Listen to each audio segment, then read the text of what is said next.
May 9th, 2024. My name is David Knox, and I have MSA, multiple system atrophy. When I started this YouTube channel, I made it a point to tell you that I wanted to show you what MSA looks like, feels like, sounds like, emotionally, everything, because there's not many places out you can find on the internet that shows you what MSA looks like. I think it's important not only for myself, for my own emotional well-being, having something to do, having a sense of pride, staying busy since I'm just permanently disabled now, but also for those that come after me. Our time with MSA is not very long compared to a lot of diseases in this world. And if there's one thing I wanted to do was to leave some type of lasting memory of what MSA looks like, so that others can compare and contrast. They can see forward and say, you know what, I need to prepare for this, because one day I'm going to be David Knox one day with MSA, unfortunately. I do the same thing with my fellow friend and podcaster Daisy Page on our podcast. On Spotify, you can find it in other places. But we often compare and contrast our symptoms and things that are happening. It's normal for humans to be curious about things that are going on, and this video is actually another step in that direction of what I want to show you. I'll give you a little bit of backstory, very briefly. But a few weeks ago, I went to a large event with quite a few hundred people, and a lot of friends there, a lot of friends. And over a couple of days, I noticed that my friends, now, while I know they care for me, with no doubt in my mind, they care for me and they love me, quite a few of them were asking me if I was okay. And they just didn't ask one time if I was okay. They asked multiple times on different occasions. Sometimes one lady asked me 4 times in a row, "Are you sure you're okay?" And there's things you just don't see when there's no camera on you. You don't know what you don't know, as I say. And it finally hit me, because I was looking at a video on my back stairs, and because I had stumbled, and I was looking at the video for that reason, and I noticed my facial expressions. I said, you know what? This is why people asked me many times over that weekend if I was okay, because I looked like something was wrong, like I had a stroke per se, for example. And these are things we don't know, because right now I'm looking at the camera, I'm looking at a screen in front of me, I can see myself, and I look very well. Yes, I'm stumbling, I'm slurring my speech, it's getting more progressed, I'm not going to deny that, but I look normal. I'm trying to do the finger gestures here. I look pretty normal in my video. My smiling, I look completely normal to me, honest opinion. But it's those times when I often say, like the tremors, the tremors within inside the body, and the actions, and the motor control seems to go in overdrive when I have other stimulus. And right now I don't have any stimulus. There's nobody in this room with me. I don't think anybody's at home. I think the kids left. My wife she went working tonight. So I have no reason to be anxious about anything. So you're not going to see these things. But when I'm in public, the entire world is in front of me. And that's where you start to see the eyes, the facial expressions, and the movements get much more pronounced in a more disabled looking style. So, in case nobody knows, if you just joined us for the first time, MSA is a progressive neurodegenerative disorder that is terminal. There is no cure for it. And what I want to speak about this video are just a couple of topics, very briefly, very simple, and I have videos that I want to show you. So the MSA affects multiple areas of the brain, and it involves impairment of both the voluntary and involuntary movements. So as a result of these issues with MSA, those that have it often experience difficulties with their body posture and facial expressions, right? One of the most noticeable effects of MSA is the loss of muscle tone and control. You can watch my videos right now, and my lips are moving, but I don't have a lot of movement of the rest of my face. Right now, I think I'm looking very happy, right? But you don't see very much. I have to accentuate. I have to try very hard to move muscles. And even when I do these things, they don't work very well.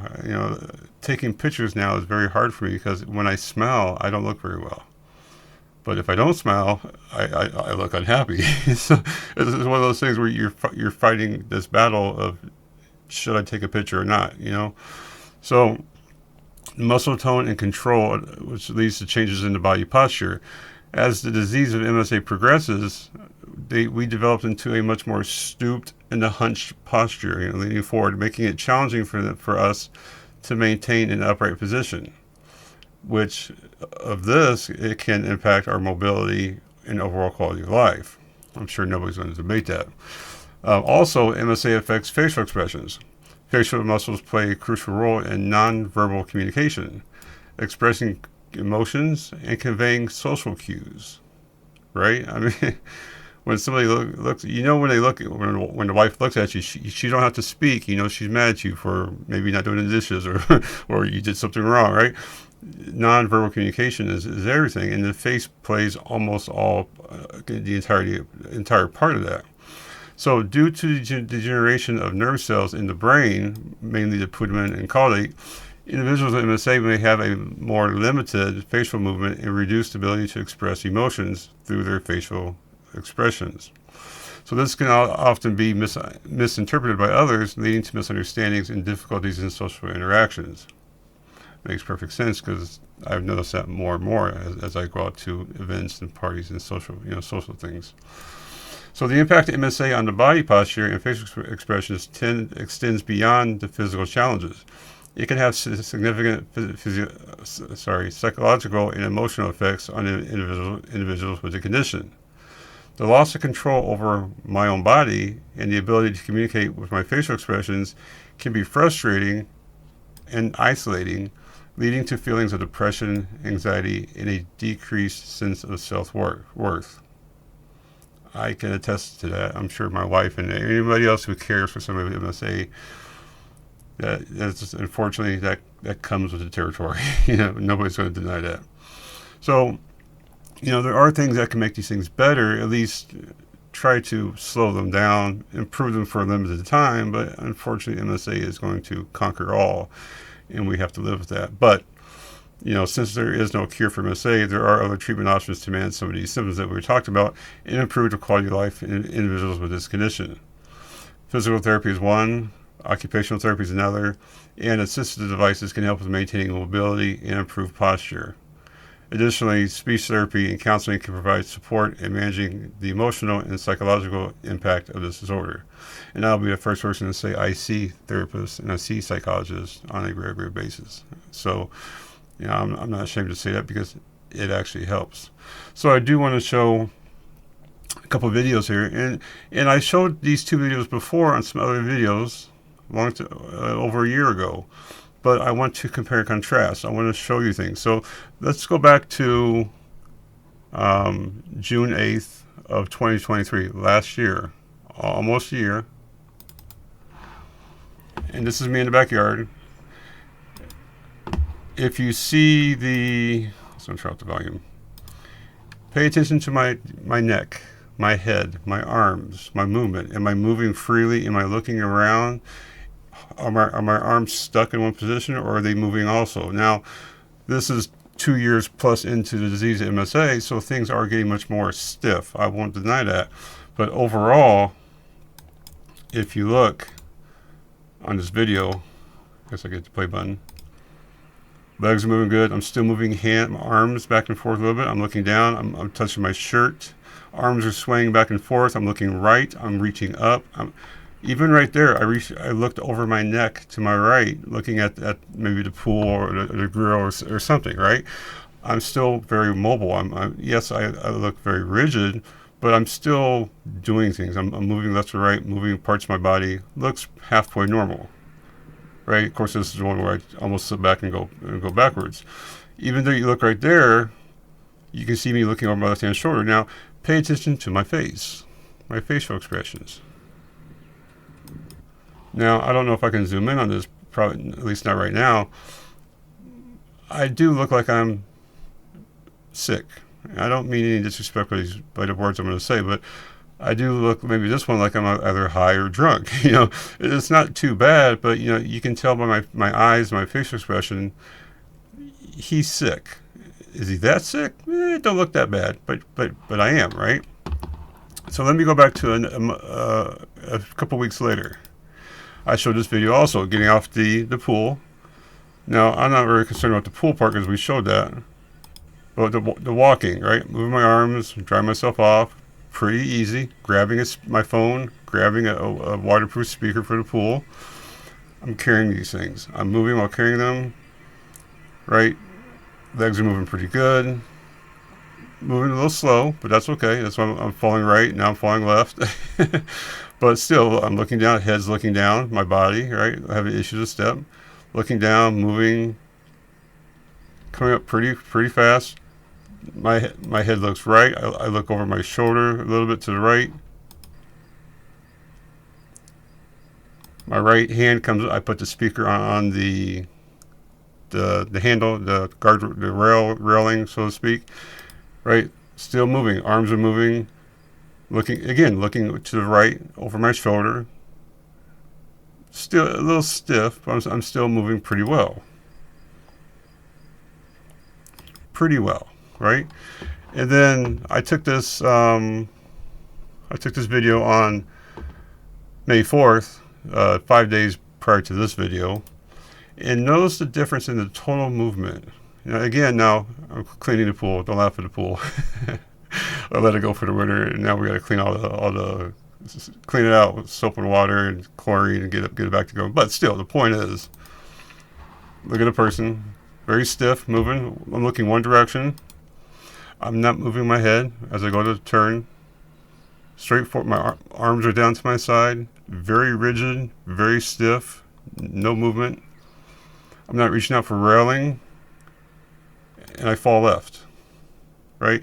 My left side is farther along than my right hand side, but they're both bad. Just my left is worse because I'm not a lefty, I'm a righty. So again, I'm coming up the stairs, and I fall left, but my body doesn't move. It doesn't flex. I'm not like looking left where I'm falling or anything like that. My arms aren't really moving, right? The whole body moves, but the whole body moves in a very rigid manner. I get back up, look at my neck, very stiff. My face is moving one direction with my body. My arms are in front of me, right? I get up to the very top here, nothing. I try to look right like I always do, but I barely move my neck, barely. And watch my face. These eyes are much more wider open. The expression is much more masked, facial masking, as they say. It's a much more pronounced I'm disabled look. And I hate to say that, but that's what it looks like. In 1 year's time, less than 1 year, the body has become really hard to move, right? A body that's not in motion is hard to do things. It's hard to keep going. Stretching and bicycles and whatever, boxing, these things are hard to do. And this is what happens when we have MSA. The body starts to shut down for a lot of reasons, right? For a lot of reasons. Are we afraid of falling? Right? I don't have that flexibility to catch myself when I'm falling anymore. And I fall every day. Just nobody knows about it because I don't say anything. I don't yell, and I don't usually hurt myself. But it hurts, but not like that. So I move at one pace. My arms are always in front of me, so I can at least catch myself if something happens in the front. But this is what MSA looks like as you start to progress. And now that I am, this is 2024, 2024, May 9th, I am 3 years and 3 months into this disease. And just in 1 year, you can see the lack of mobility, and it all comes at a price with MSA. So, I made a promise to show these things. I could also show you mowing the grass and weed whacking. I still do those things. They take a toll, a bad toll. They take me out for a couple of days, but that's part of me still staying in motion. It's not much of a risk for me with a weed whacker and a lawnmower. I'm not going to run myself over. I'm not going to weed whack my toes. I think I'm still pretty safe at this moment. But this is what happens when MSA starts to set in, and for the last 4 or 5 days, it's been really hard to get moving. It's been very hard to just sit at a computer to play my favorite game, World of Tanks. It's been so hard to do these things because the body just doesn't want to let you do it. So, I just want to say thank you. This video, again, this channel is for MSA. Those that are caring for it, those that have it, those that think they might have it. To show you what it looks like in the real world, right? I'm as much as a go-getter as anybody else. I'm active. I don't like being at home. I don't like sitting still. But you have to know your limits, and this is the way it goes. So, as always, I appreciate you. I love you guys and gals to death. If you enjoy it, press like, subscribe, but definitely share the videos. That's what I care about the most, is sharing. I want people to have something to compare with. I'm gonna have another video, 2 videos coming up this weekend. Tomorrow, I had the video in my mind. I can't remember. I got another YouTube video coming out tomorrow, but I have another one where I want to actually answer all the comments and questions that I had. I got a ton of comments and questions. YouTube channel has a lot more subscribers. We just passed 12,000 subscribers, doing very well. I got people from all over the world that ask me questions, and it is hard to answer them one by one sometimes, but I'm going to get on for a while tomorrow and answer all the questions in the world, and I might even do it live, so we'll see how that goes. But I love you guys to death, and I'll see you next video. And once again, I appreciate you. Thank you.